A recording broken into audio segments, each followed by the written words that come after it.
ठीक तो हो ना? हाँ, हम ठीक हैं। घबराओ मत, ये हमारा ही प्लान था। क्या? चलो।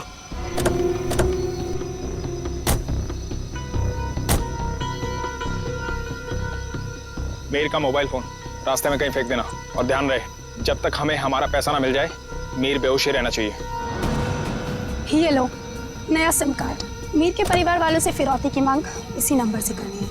और हाँ, हमें फोन मत करना, वक्त आने पर हम लोग खुद कांटेक्ट करेंगे। सागर, दीपिका, आज से पहले मैंने इससे भद्दा मजाक कभी नहीं सुना। अनीशा, ये मजाक नहीं सच्चाई, और तुम इसे जितना जल्दी स्वीकार कर लो वही तुम्हारे लिए अच्छा होगा। नहीं, मैं तुम दोनों को ऐसा कदम नहीं उठाने दूंगी। तुम बेवजह परेशान हो रही हो अनिशा। हम जो कुछ भी कर रहे हैं उसमें हम सबका फायदा है, और तुम्हारा भी।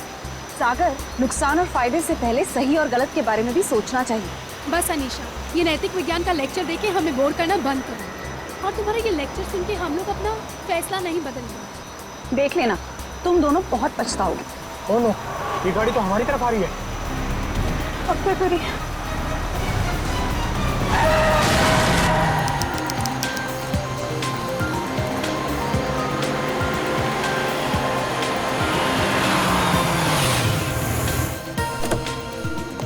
Hello sir. हेलो।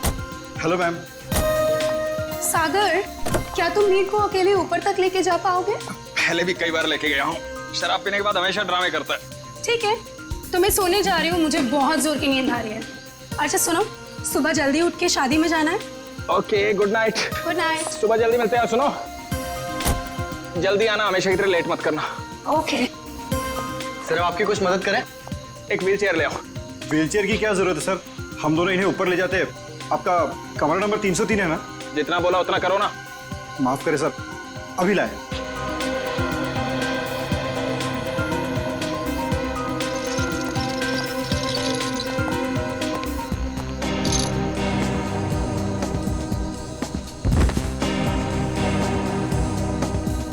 उठाओ इसे। जब सहन नहीं होती तो पीता क्यों है? सर, खाने में कुछ लेंगे? एक सूप ले आओ। Okay sir. सर, इन्होंने सूप ऑर्डर किया। जब से ये लोग इस होटल में रहने आए हैं ना, ऐसा तीसरी बार हुआ है। पता नहीं इतनी शराब क्यों पीते हैं जब पचा ही नहीं सकते।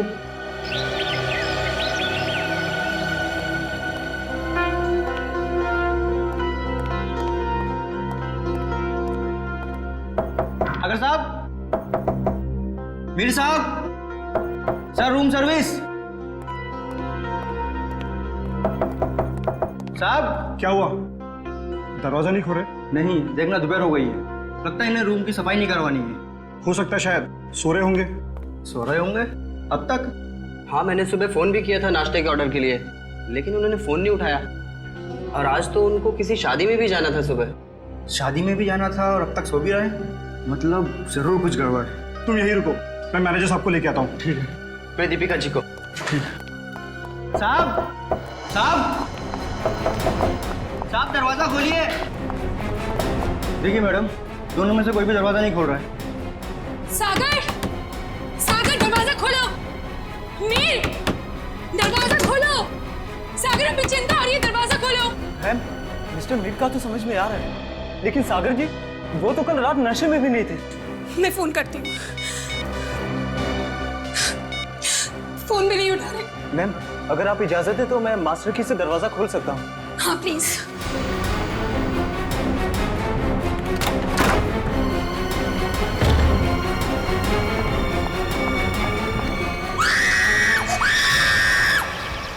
नील, तुम सोच भी नहीं सकते मैं इन छुट्टियों को लेकर कितनी उत्सुक हूँ। आखिरकार तुम्हारे ऑफिस वाले और मेरे ऑफिस वाले राजी हो ही गए और हमें एक हफ्ते की छुट्टी दे दी। भाई समझ में नहीं आता कि इंसान अगर दिन में 14 घंटे काम करेगा तो भाई अपनी खूबसूरत बीवी के साथ वक्त कब बिताएगा? नहीं नील, तुम अपनी आंखें सड़क पर रखो। तुम जानते हो ना, तुम जब भी गाड़ी चलाते हो मुझे कितना डर लगता है। अरे तुम बेवजह घबरा रही हो। हाँ? अरे वो देखो, वो क्या है? वहाँ कोई लड़की सच में पड़ी है। देखो देखो। नील, हमें उसकी मदद करनी चाहिए। हाँ। सुनिए, सुनिए, आंखें खोलिए।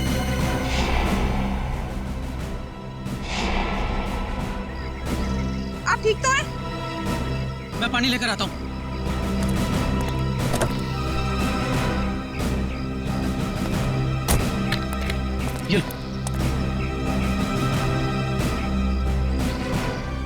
पानी पीजिए। आगे खोलिए। सुनिए, आप ठीक तो है? सीआईडी? नील, हमें इनको अस्पताल लेकर चलना चाहिए। हाँ, और मैं सीआईडी को भी खबर कर देता हाँ हूँ। ठीक है।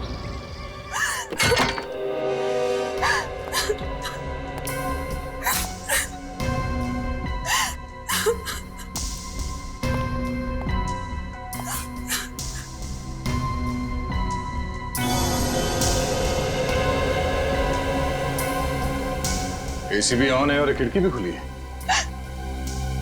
आप लोगों में से किसी ने यहाँ किसी चीज को हाथ तो नहीं लगाया? नहीं सर, मैंने बस नब्ज देखी और आपको फोन करके बुला लिया। मुझे तो यकीन ही नहीं हो रहा है कि सागर और मीर नहीं रहे। कल रात तक तो अच्छे भले थे दोनों।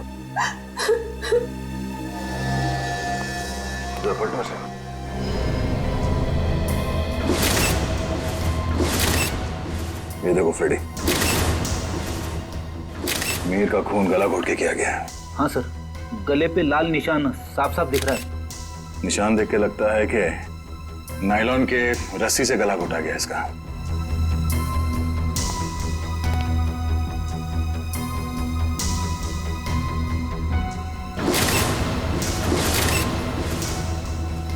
कमाल है, सागर के शरीर पे कहीं भी चोट या जख्म का कोई निशान नहीं है। सर, हो सकता है कि सिर्फ मीर का खून हुआ हो और सागर अपने आप मर गया हो, दिल का दौरा पड़ने की वजह से या फिर और कोई बीमारी की वजह से। नहीं सर, सागर को ऐसी कोई बीमारी नहीं थी। आप चाहे तो मैं आपको उसकी मेडिकल रिपोर्ट दिखा सकती हूँ। मेडिकल रिपोर्ट तो हम देख ही लेंगे। वैसे आप है कौन? मैं दीपिका, सागर और मीर की चचेरी बहन। सर, हम लोग यहाँ शादी में आए थे। और ये शादी कब है? सर, आज सुबह ही थी। कल रात देर से सोने की वजह से सुबह मेरी आंख ही नहीं खुली। और रात को इन दोनों की मौत हो गई। आप लोगों में से आखिरी बार किसने देखा था इन्हें? सर, मैंने देखा था। कल मिस्टर मीर बहुत ज्यादा शराब पी लिए थे और होश में नहीं थे सर। तब मिस्टर सागर इन्हें होटल में लेकर आए थे, तब देखा था सर। क्या मीर अक्सर शराब पीता था? हाँ सर, मीर बहुत ज्यादा शराब पीता था और शराब इससे बर्दाश्त नहीं होती थी। उसके बाद किसी ने देखा इन्हें? हो सकता है कोई कमरे में आया हो रूम सर्विस के लिए या किसी और काम के लिए। हाँ सर, मैं आया था रूम में सूप लेकर। उस वक्त मीर साहब बिस्तर पर लेटे हुए थे और सागर साहब टीवी देख रहे थे। उस वक्त टाइम क्या हुआ था? करीब 12:30 बजे। 12:30 बजे, मतलब उसके बाद इस कमरे का दरवाजा खुला नहीं है। आप लोगों ने आधे घंटे पहले दूसरी चाबी से दरवाजा खोला, राइट? जी सर। इसका मतलब है कोई और आया था यहाँ इस कमरे में, कोई तीसरा आदमी, शायद इस खिड़की से। ये नामुमकिन है सर। हमारे सिक्योरिटी गार्ड हर वक्त नीचे पहरा देते रहते हैं, तो कोई खिड़की से कैसे आ सकता है? कोई गेस्ट आया था इनसे मिलने के लिए? नहीं, कोई गेस्ट अंदर नहीं आया, कोई खिड़की से अंदर नहीं आया। इसका मतलब है खून होटल के स्टाफ में से किसी ने किया है, ठीक उसी तरीके से। और शायद वो इस दरवाजे से ही अंदर आया, दूसरे चाबी से ये कमरे का दरवाजा खोला गया। सर, ये आप क्या कह रहे हैं सर? भला हम अपने कस्टमर का खून क्यों करेंगे? शायद लूटने के इरादे से। रेडी पंकज, कमरे की अच्छी तरह से तलाशी लो। सर, रात को 2 बजे तक तो कॉरिडोर में मैं फोन पे बात कर रहा था। मैंने तो किसी को इनके कमरे में आते हुए नहीं देखा। आपका कमरा कौन सा है? सर, वो 304।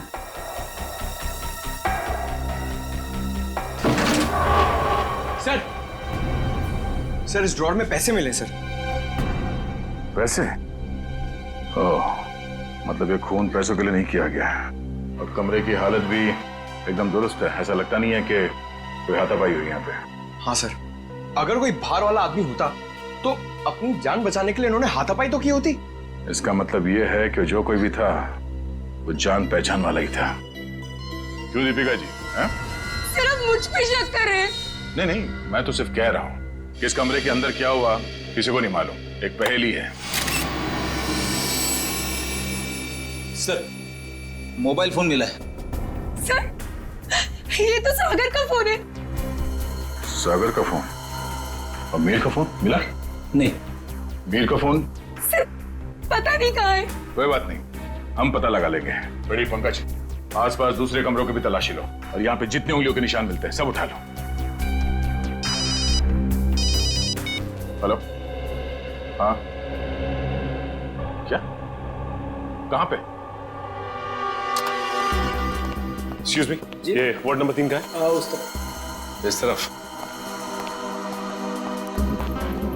आप लोग सीआईडी से हैं? जी हाँ, नील आप ही हैं? जी आप ही ने हमारे सीनियर इंस्पेक्टर मिस्टर दया को फोन किया था। एक मरीज को हमारी जरूरत है। हाँ सर, वो एक लड़की है, वो मुझे और मेरी पत्नी को मरुआ रोड पे एक खाई के पास घायल अवस्था में मिली थी। घायल अवस्था में? जी हाँ सर, ऐसा लगता है जैसे किसी ने उन्हें जानबूझकर खाई में फेंक दिया था। उन्हें देख सकते हैं, कहाँ है वो? हाँ आइए सर। प्लीज। रेखा, ये लोग सीआईडी से हैं। अच्छा ये बताइए कि इनके पास से आप लोगों को कुछ मिला क्या? जी सर इनके पास से हमें ये लाइसेंस मिला है। और सर ये मोबाइल भी मिला है। अनीशा? सर हमने सोचा कि इनके घर वालों को फोन करके खबर कर दें, तो हमने इन्हीं के फोन से कुछ लोगों को फोन किया, लेकिन किसी ने भी फोन नहीं उठाया। किसी ने भी फोन नहीं उठाया? हाँ सर। दीपिका, सागर, मीर? अरे सर, ये तो वही लोग हैं। इन सबको फोन किया था तुमने? जी हाँ सर, इनके फोन लिस्ट में इनकी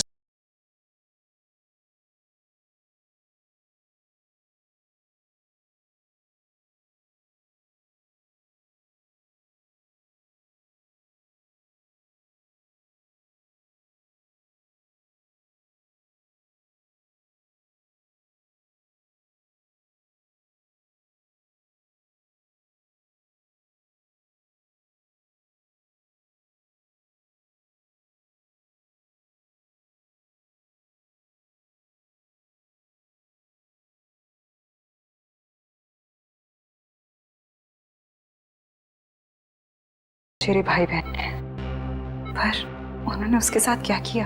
किसके साथ? मीर के साथ। देखिए अनीशा जी, मीर की मौत हो चुकी है और साथ ही साथ सागर की भी। क्या? हे भगवान, मुझे पहले ही लग रहा था जैसे कुछ गलत होने वाला है। अनीशा जी, आप क्या कहना चाहती हैं? प्लीज साफ साफ कहिए। हमारे एक रिश्तेदार की शादी होने वाली थी। कल रात हम चारों उसी के संगीत के फंक्शन से वापस लौट रहे थे, तभी मरुआ रोड पे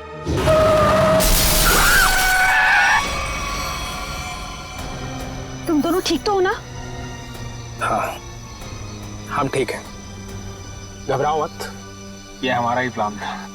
क्या? चलो।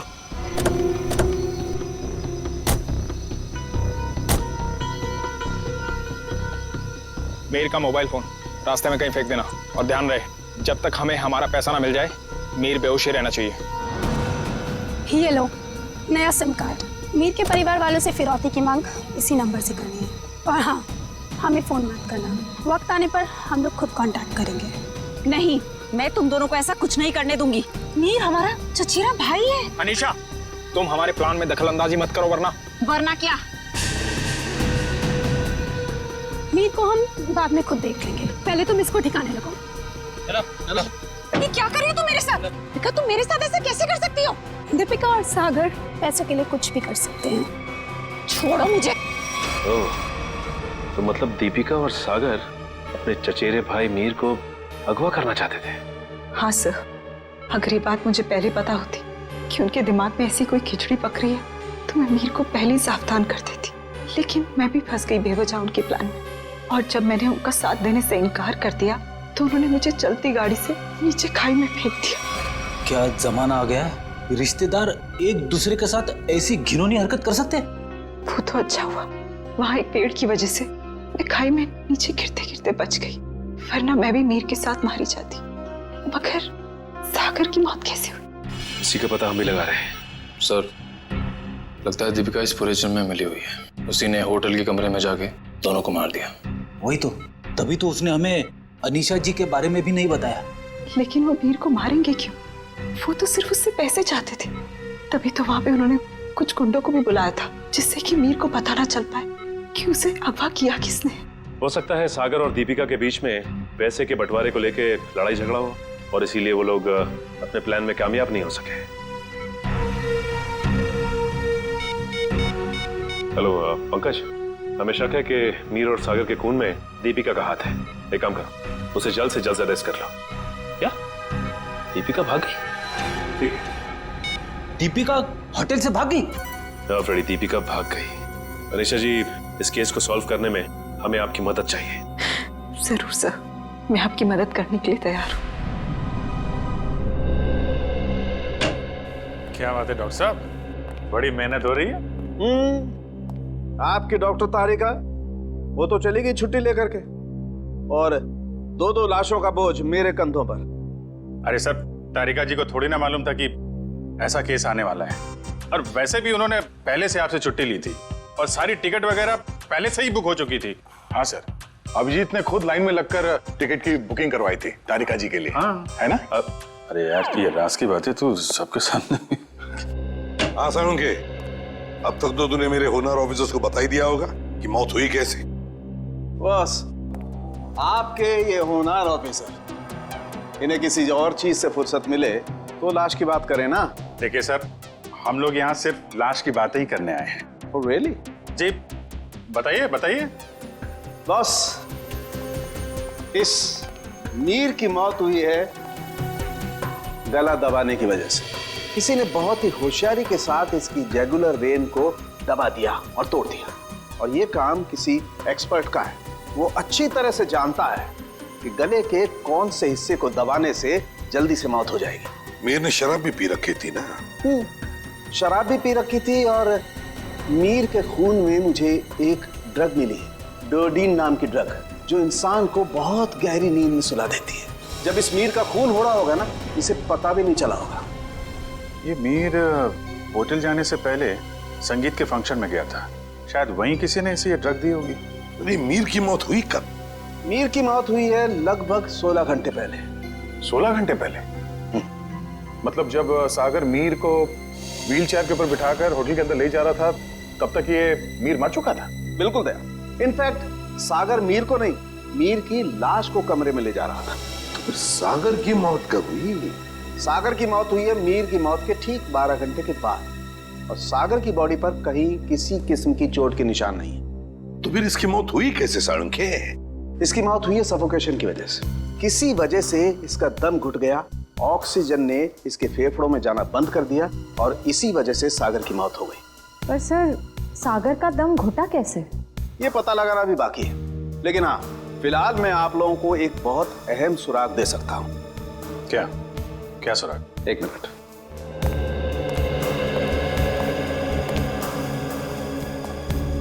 बस ये मीर के कपड़ों के रेशे, और इस पेट्री डिश में सागर के कपड़ों के रेशे।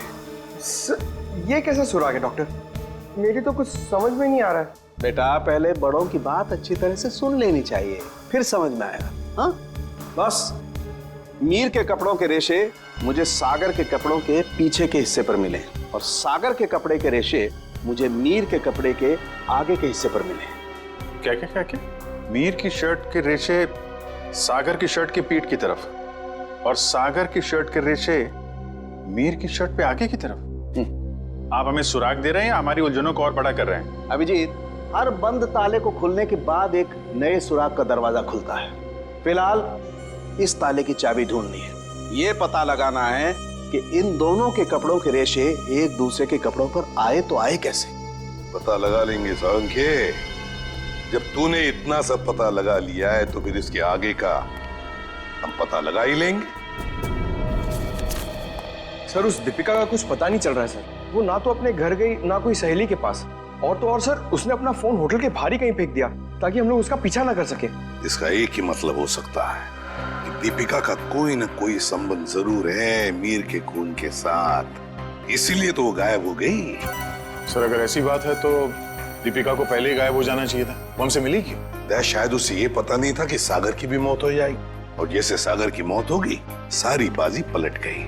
और फिर अनीशा ने भी तो ये कहा था ना। हाँ सर, अनीशा को भी मालूम नहीं है दीपिका कहाँ जा सकती है, और मीर को संगीत समारोह में ड्रग किसने दिया ये भी वो नहीं जानती। सो लगता है सागर और दीपिका के मिली भगत में ये बेचारी अनीशा बेवजह फंस गई है। सर, हाँ सर, सागर के फोन रिकॉर्ड्स मिल गए, लेकिन रिकॉर्ड्स में एक बहुत अजीब बात है। क्या? सर, यही कि कल रात से लेकर आज सुबह 6 बजे तक सागर को मीर के नंबर से कॉल्स आए हैं। मीर? ये कैसे हो सकता है सर? मीर तो मर चुका है, फिर उसका नंबर कौन यूज कर रहा है? सीधी बात है, अगर मीर मर चुका है तो फिर उसका फोन कौन इस्तेमाल कर सकता है? वो खून ही इस्तेमाल कर सकता है ना सागर को फोन करने के लिए। तभी मीर का फोन मिला नहीं हमें होटल के कमरे में से। शायद ये फोन दीपिका के पास ही है सर। ये देखो, सागर की मौत के कुछ ही मिनट पहले उसे एक अनजान नंबर से फोन आया था। अनजान नंबर से। अनजान नंबर? सर फिर तो सागर की मौत का और इस अनजान नंबर वाले का कुछ ना कुछ संबंध तो है। पता लगाना पड़ेगा इन दोनों फोन्स के बारे में, मीर का फोन नंबर और फिर इस अनजान नंबर के बारे में।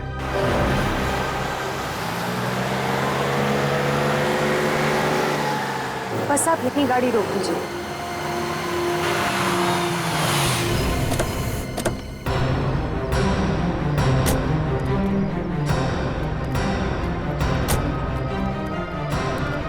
हाँ निशा, क्या ये वही जगह है? हाँ सर, ये वही जगह है जहाँ गुंडों ने हमारी गाड़ी रोकी थी और फिर मुझे दूसरी गाड़ी में डाल दिया खाई में फेंकने के लिए। और दीपिका और सागर उस दिशा में चले गए थे। दीपिका और सागर उस दिशा में चले गए? जी सर। लेकिन एक बात बताओ निशा, तुम्हें पूरा यकीन है कि ये वही जगह है, वही सड़क है? रात का समय था, हो सकता है तुम कुछ भूल कर रही हो। नहीं सर, मुझे पूरा यकीन है ये वही जगह है। जब गुंडे हमारी गाड़ी के आगे आए थे तो हमारी गाड़ी वो पेड़ से टकराई थी। उस पेड़ से? जी सर।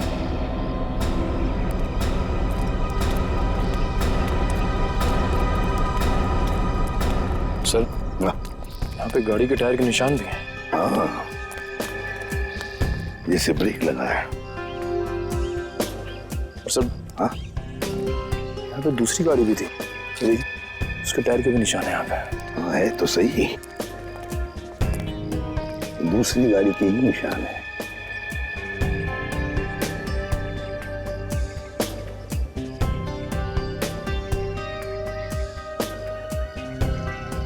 ये देखो, कांच के टुकड़े,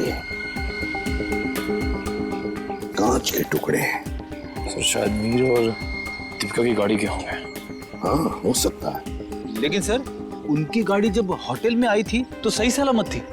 वही तो फ्रेडी, वही तो। जब उनकी गाड़ी होटल में आई थी तो बिल्कुल सही सलामत थी।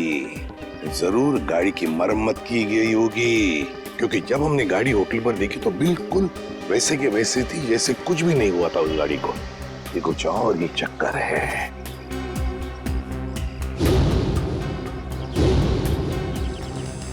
गोली? निखिल, फोर्सेप देना।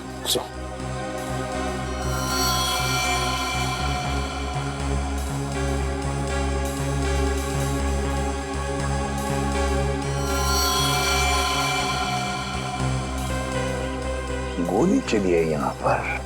अनिशा, जब गुंडों के साथ मुठभेड़ हुई तब क्या किसी ने गोली चलाई थी या गोली चली थी? नहीं सर, मेरे सामने तो नहीं चलाई, पर हो सकता है मेरे जाने के बाद चली हो। तुम्हारे जाने के बाद?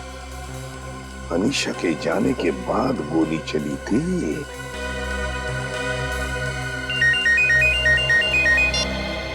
आद्या, अच्छा सागर को मिहिर के फोन से जो फोन आया था वो कहां से आया था उसका पता चल गया है? हम जहां पर खड़े वहां से 15 किलोमीटर दूरी पर है, कोई ढाबा है। एक काम करो, डिटेल लोकेशन का एमएमएस भेज देना या एसएमएस भेज देना, ठीक है? Great work. सिस्टर, आप अनिशा को हॉस्पिटल ले जाना। निखिल, फोन करके दूसरी गाड़ी का इंतजाम करो। ढाबा।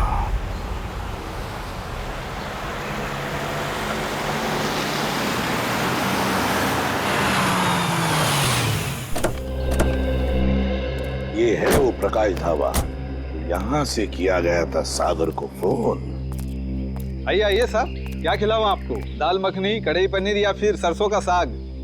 बस कर यार, और नाम मत लेना वरना मेरे चूहों में पेट दौड़ने लगेंगे। सॉरी सर, मेरे पेट में चूहे दौड़ने लगेंगे। तो अच्छी बात है ना साहब, हमारा धंधा और बढ़ेगा। देखो, हम यहाँ खाना खाने के लिए नहीं, तहकीकात करने के लिए आए हैं। हम लोग सीआईडी से हैं। सीआईडी? तू चुप रहे छोटू। साहब हुआ क्या है? हमने तो कुछ नहीं किया। हाँ वो तो पता लगा ही लेंगे। खैर पहले ये बताओ, 14 तारीख की रात को क्या तुम्हारे यहाँ एक कस्टमर आया था जो रात भर तुम्हारे इस ढाबे पर ही था? रात भर? रात भर 10 बजे से लेके 6 बजे तक। क्या वो रात भर फोन पे ही बात कर रहा था? साहब ढाबे पे तो नहीं था, पर हाँ सड़क के उस पार एक गाड़ी खड़ी थी जिसके अंदर एक आदमी बैठा था और वो किसी से फोन पे बात कर रहा था। तो क्या तुमने उसे अच्छी तरह से देखा? नहीं साहब, अंधेरा था, इसके लिए चेहरा नहीं देख पाया। अच्छा, क्या वो अकेली गाड़ी में था या उसके साथ कोई और भी था? उसके साथ ड्राइवर था साहब। वो 2-3 दफा चाय लेने आया, खुद के लिए और वो दूसरे आदमी के लिए भी। और हाँ साहब, उसने कैंची भी तो मांगी थी। हाँ, कैंची मांगी थी? वो किस लिए? क्या मालूम साहब, बड़ा ही अजीब था वो ड्राइवर। गाड़ी से उतरा, मिट्टी और पत्थर जमा करके फिर से गाड़ी में बैठ गया। क्या जमाना आ गया है सर, आजकल लोग सड़क पर से पत्थर और मिट्टी भी चुराने लगे। किसी और काम के लिए फ्रेडी, पत्थर और मिट्टी किसी और काम के लिए। क्या वो ड्राइवर भी फोन पे बात कर रहा था? नहीं साहब, जो पीछे बैठा था वही आदमी बात कर रहा था। ड्राइवर को तो तुमने अच्छी तरह से देखा है ना? हाँ। तो हमारे लिए उसका एक स्केच बनवाओ, ठीक है? हाँ।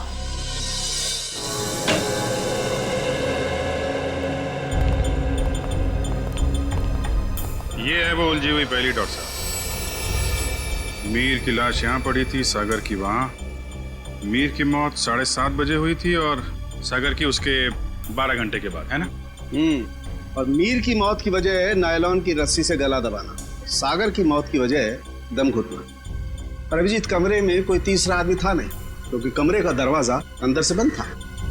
सर, इस केस में सबसे अजीब बात तो यह है कि सागर ने मीर की लाश के साथ 12 घंटे क्यों गुजारे? और सर, मीर का खून सागर ने किया होता तो वो लाश को वापस होटल में लाने का खतरा क्यों उठाता? अक्सर खूनी खून करने के बाद लाश को किसी सुनसान जगह फेंक देता है। तुम दोनों के सवालों का जवाब इस चलते हुए एसी और इस खुली हुई खिड़की के बीच छुपा हुआ है, जो दया को क्राइम सीन पे दिखाता है। सर, ये भी तो हो सकता है कि सागर का दम घुट रहा हो और उसने खिड़की खोल दी हो ताकि खुली हवा में सांस ले सके। नहीं सचिन, बात इतनी आसान नहीं है। मैंने बताया था ना आप लोगों को कि मुझे मीर की कमीज पर सागर की शर्ट के रेशे और सागर की शर्ट पर मीर की कमीज के रेशे मिले। दोनों की कमीजों पर एक दूसरे के कपड़े के रेशे हैं। Yes sir. सर, ये दोनों की कमीज पे एक दूसरे का धागा मिलना, चलते हुए एसी के बाद भी खिड़की का खुला हुआ होना, ये एक ही बात की तरफ इशारा कर रहे हैं। और वो क्या है? कि सागर ने मीर की लाश को दोबारा यहाँ लाने का खतरा इसलिए उठाया ताकि वो मीर की मौत को हादसा या फिर खुदकुशी का रूप दे सके। यानी सर, सागर ने पहले लाश को उठाया और फिर खिड़की से बाहर फेंकने की कोशिश की। एग्जैक्टली। उसने सोचा होगा कि सबसे कह दूंगा कि शराब के नशे में मीर खिड़की के नीचे गिर गया, लेकिन इसके पहले कि वो अपने प्लान में कामयाब हो पाता, उसकी मौत हो। हाँ सर, ये गुत्थी आधी तो सुलझ गई, लेकिन एक बात समझ में नहीं आई कि इस कमरे में सागर और मीर के अलावा कोई भी नहीं था, तो फिर सागर की मौत अचानक कैसे हो गई? सचिन, उसकी मौत का राज उस अनजान फोन कॉल में छुपा हुआ है जो उसे सुबह सुबह आया था। हाँ पंकज, अनजान कॉल का पता चल चुका है कहां से की गई थी? Very good. कौन सी जगह? झूला tower. Okay okay okay okay, thank you very much Pankaj, thank you. जी, झूला टावर तो वो रही बिल्कुल सामने, जो अभी तक पूरी बनी भी नहीं है। या डॉक्टर साहब, सर आप यहाँ देखिए, तब तक हम लोग झूला टावर का चक्कर मार के आते हैं, देखते हैं वहां पे क्या हुआ था।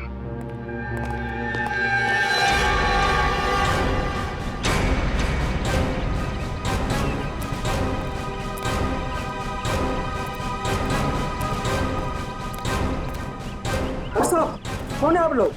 कहाँ जा रहे हैं? सीआईडी से हम लोग, हमारी ससुराल वाले। सीआईडी? कुछ हुआ है क्या साहब? क्या बात है साहब? साहब कुछ तो बताइए। चुपचाप आओ, पीछे पीछे हमारे, समझे?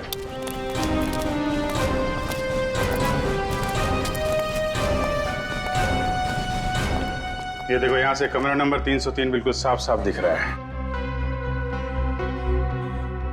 जरूर उस आदमी ने सागर को यहीं से फोन किया होगा। परसों रात तुम ही ड्यूटी पे थे यहाँ पे?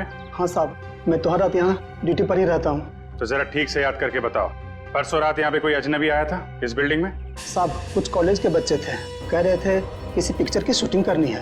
पिक्चर की शूटिंग? कौन सी पिक्चर, क्या बताया उन लोगों ने? उन्होंने कहा तो छोटी सी पिक्चर की शूटिंग करनी है कॉलेज के एग्जाम के लिए। उन्होंने मुझे 15,000 रुपये दिए और तुमने उन्हें अनुमति दे दी यहाँ शूट करने की? जी, मुझे लगा मेरी और मेरे बच्चों की मदद भी हो जाएगी। और खूनी की भी। खूनी? हाँ खूनी। तुम ही बताओ, उन लोगों का नाम नंबर कुछ है तुम्हारे पास? नहीं साहब। अच्छा ये बताओ कि वो बच्चे आए कैसे? साहब वो लोग नीले रंग की गाड़ी में आए थे, नीली गाड़ी? गाड़ी का नंबर क्या? गाड़ी का नंबर याद नहीं, बहुत अंधेरा था। अच्छी चौकीदारी कर रहे हो। उनका नाम पता तक नहीं लिया तुमने, सिर्फ गाड़ी का रंग याद है बस। गलती हो गई साहब। और हाँ साहब, एक बात है जो शायद आपको कुछ काम आ जाए। क्या बात? साहब, वो लोग उस कैमरे की बात कर रहे थे जो आपने साथ लेकर के आए थे। कह रहे थे महंगा है, संभाल के रखना, भाड़ा देना है। भाड़े का कैमरा? सर, श्रेय और पंकज लगे हुए हैं कि स्टूडेंट्स ने फिल्म का कैमरा कहां से किराए पे लिया था। गुड। और दया, ड्राइवर का स्केच बन गया? हाँ सर, वो स्केच हमने सभी एम्प्लॉयमेंट एजेंसी में भेज दी है। बहुत जल्द उसकी पहचान हमारे सामने होगी। तू यहाँ? हाँ यार, लैब में बैठा बैठा बोर हो रहा था, मैंने सोचा आप लोगों के साथ ब्यूरो में चल के चाय पी लेता हूँ। अरे चाय तो हम आपको जरूर पिलाएंगे डॉक्टर साहब, लेकिन ऐसा कौन सा सबूत हाथ लग गया है जो आप भागे भागे यहाँ चले आए? सुराग हाथ में तो नहीं लगा है अभिजीत, लेकिन लगने वाला है। ये देखो, ये चार्ट देख रहे हो? ये तो कोई कैलकुलेशन चार्ट लगता है। किस चीज का चार्ट है ये? बॉस, ये मीर और सागर की मौत का कैलकुलेशन चार्ट है। अगर मेरी कैलकुलेशन सही निकल गई ना, तो इस सागर के दम घुटने का राज यूं पता चल जाएगा, यूं। Sir I. सर, ये मिस्टर सोहन है। उन कॉलेज स्टूडेंट्स को कैमरा किराए पे इन्होंने ही दिया था। कौन से कॉलेज के स्टूडेंट्स थे वो? Sir, QR institute of medical science and research centre. ये मेडिकल कॉलेज के बच्चों को फिल्म मेकिंग में कहां से इंटरेस्ट होने लगा? कितने लोग आए थे? सर, 4 स्टूडेंट्स थे। 4 लोग? तो उनमें से किसी ने तो अपना नाम बताया होगा। हाँ सर, एक लड़के ने अपना नाम और नंबर दिया था। क्या नाम है उसका? सुनील।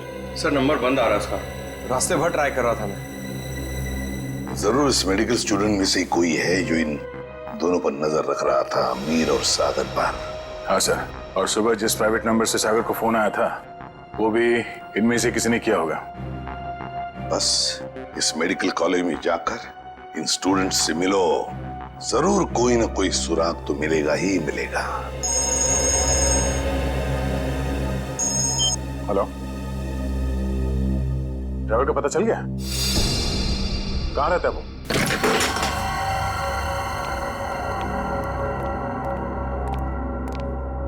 ये ड्राइवर चंदन लगता है 9 तो 11 हो गया। तो ढूंढो।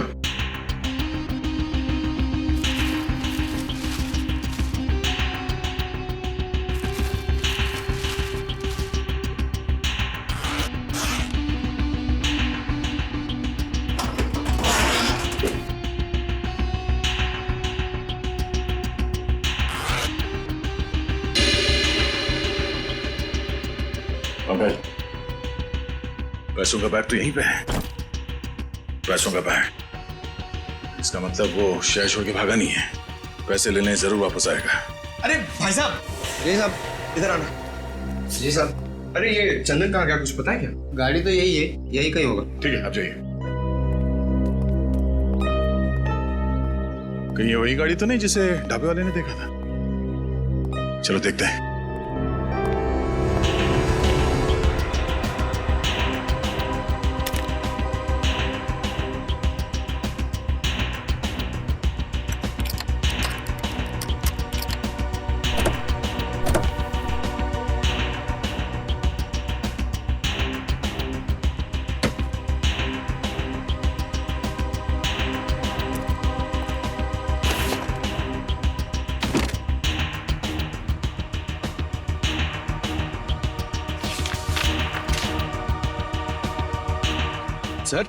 सर, ये गाड़ी दीपिका की है। ये देखिए पेपर। दीपिका की गाड़ी? और ये देखो, पत्थर पे सूखा हुआ खून। शायद ये वही कंकड़ पत्थर है जिन्हें ड्राइवर ढाबे के पास इकट्ठा कर रहा था।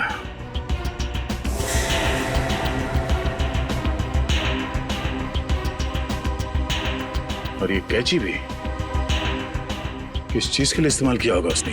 सर, मुझे तो कुछ समझ में ही नहीं आ रहा है। गाड़ी का ड्राइवर भी गायब है, ये पत्थर, कैंची, इन सब चीजों का क्या संबंध है सर? पंकज, वो भी पता चल जाएगा कि जो कोई भी इस गाड़ी के पिछले सीट में बैठा था वही पूरी रात मीर के फोन के जरिए सागर से बात कर रहा था। और अब ये सूखा हुआ खून बहुत जल्द हमें उसकी असली पहचान बता देगा। करण, तू 2 दिन से क्लास क्यों नहीं आ रहा? प्रोफेसर अमन बहुत नाराज हो रहे थे। क्या करूं यार, बुखार उतर ही नहीं रहा, लगता है मुझे फ्लू हो गया। बुखार? इसका माथा तो बिल्कुल ठंडा है। सर, तुम चारों ने अपने आप को बहुत बड़ी मुसीबत में डाल लिया है। कैसी मुसीबत सर? का जवाब मैं नहीं, सीआईडी देगी। सीआईडी? बिरजू, आप सब लोग यहाँ? बहुत बड़ी भूल हुई जो तुम लोग को शूटिंग करने दी। सीआईडी के चक्कर में फंस गया मैं। लेकिन सीआईडी क्यों? शूटिंग करना कोई गैर कानूनी काम थोड़ी है। शूटिंग करना गैर कानूनी नहीं है, लेकिन खूनी की मदद करना गैर कानूनी है, और इसके लिए तुम सबको जेल हो सकती है, समझे? सर, खून?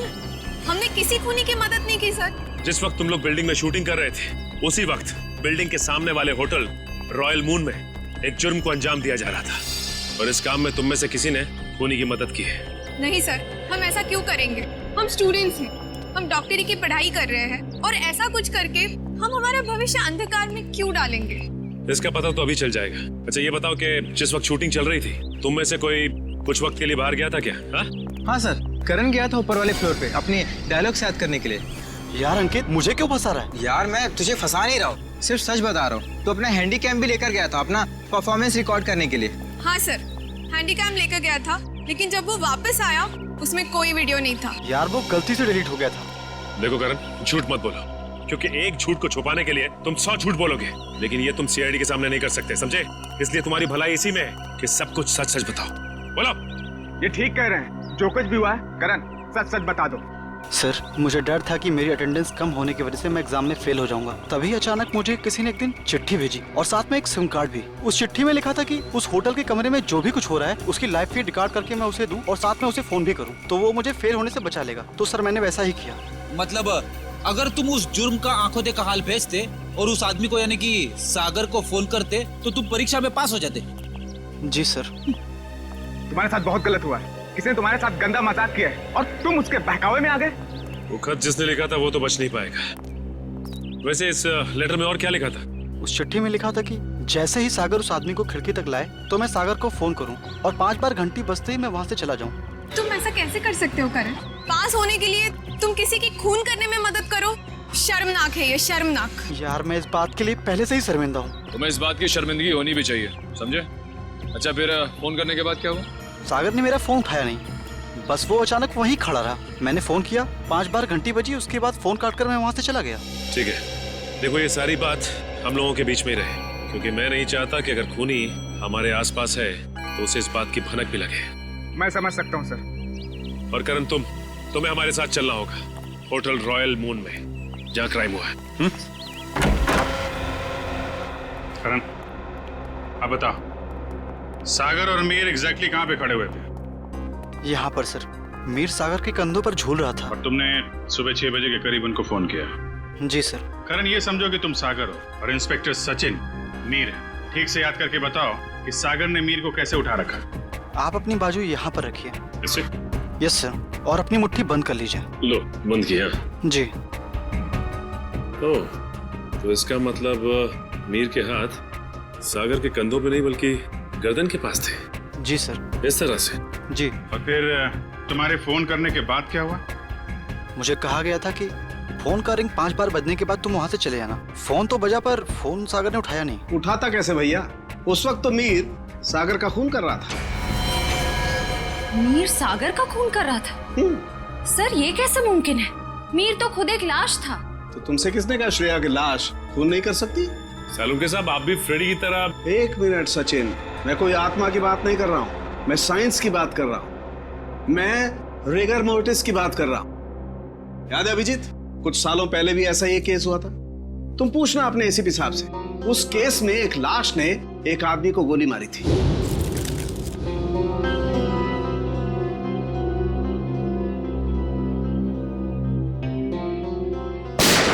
मैं भी यही सोचा था डॉक्टर साहब। अब इसे संयोग कहिए या बुरे काम का बुरा नतीजा, जिस वक्त सागर मीर की लाश को नीचे फेंकने वाला था, रिगर मोर्टिस सेट हो रहा था। उसने सागर के गर्दन को जकड़ा और दम घुटने की वजह से सागर की मौत हो गई। एग्जैक्टली हुआ कुछ ऐसा होगा, सागर कमरे में आया और किसी के फोन का इंतजार करने लगा, जो उसे बताने वाला था कि उसे एग्जैक्टली करना क्या है। फोन आने के बाद सागर ने मीर को बिस्तर से उठाया और उसे खिड़की की तरफ लेके गया ताकि मीर को हत्या या आत्महत्या बनाया जा सके। लेकिन एक बात है अभिजीत, मुझे नहीं लगता है कि ये कोई संयोग था या कोई बुरे काम का बुरा नतीजा था, बल्कि मुझे लगता है सागर को फोन ठीक उसी वक्त जानबूझकर किया गया जब मीर के हाथों में राइगर मोर्टिस सेट हो रहा हो और मीर का हाथ सागर की गर्दन दबा सके। आपकी बात में दम है सरों के साथ, वरना सागर के पास तो पूरी रात थी इस जुर्म को अंजाम देने के लिए। उसने सुबह तक इंतजार किया ही क्यों? क्योंकि वो चाहता था कि मीर के साथ साथ सागर का भी टिकट कट जाए और उस तक पहुंचने के सारे रास्ते बंद हो जाएं, कानून उस तक पहुंच ही ना पाए। मगर सालुनके साहब, खूनी ना तो यहाँ पे था और ना ही खूनी उस बिल्डिंग में था, तो फिर खूनी को ये कैसे पता चला कि मीर का शरीर कब पकड़ने वाला है और सागर उसे कब उठाने वाला है? करण के फोन के जरिए। मगर सर, सागर ने मेरा फोन तो उठाया ही नहीं। 5 बार रिंग बजी और मैं वहां से भाग गया। मैं भी बताता हूँ। श्रेया, जरा सागर के फोन पे कॉल करना। सर।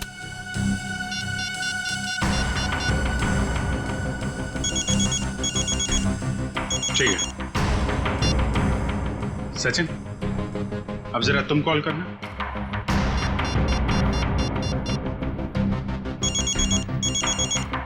ठीक है। करण, अब तुम अपने फोन से सागर को कॉल करो।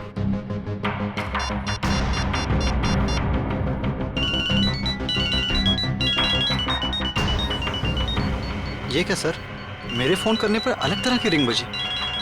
जी हाँ, बिल्कुल अलग तरीके की रिंग। एक ऐसी रिंग जिसने सागर को सम्मोहित कर दिया, हिप्नोटाइज। तभी तो वो तुम्हारा फोन नहीं उठा पाया। सर, इतनी बड़ी साजिश? बिल्कुल श्रेया, ये मुजरिम कोई साधारण आदमी नहीं है, ये कोई एक्सपर्ट है, एक्सपर्ट जिसे रिगर मोर्टिस की बहुत अच्छी जानकारी है और लोगों को सम्मोहित करने की भी। ये कहीं करण के कॉलेज का कोई प्रोफेसर तो नहीं, कोई एक्सपर्ट? आज सारे स्टूडेंट्स सही समय पर आ गए। Very good. सर, क्या आप आज हमें पूरी प्रक्रिया दिखाने वाले? जी, भविष्य में जो भी फॉरेंसिक डॉक्टर बनना चाहते हैं उनके लिए आज की क्लास बहुत ही महत्वपूर्ण है। लगता है मैडम आ गई। ऑफिसर्स, आप लोग यहाँ? जी हाँ, हमने सोचा कि क्यों ना हम लोग भी फॉरेंसिक साइंस की ABCD सीख लें। हाँ, शायद किसी को इम्प्रेस करने के काम आ जाए। हैं? क्यों अभी जी? वैसे प्रोफेसर रमन, आज बच्चों को क्या पढ़ाया जा रहा है? सर, आज रिगर मोर्टिस की क्लास है। ओह, रिगर मोर्टिस। जी सर। यानी लाश की अकड़न के विभिन्न स्तर विद्यार्थियों को सिखाए जाएंगे, हैं? जी सर, इसलिए हमने खास तौर पर इस विषय के विशेषज्ञ को बुलाया है। अच्छा, कौन है ये विशेषज्ञ, ये एक्सपर्ट? जरा हमारी भी मुलाकात करवा दीजिए इनसे।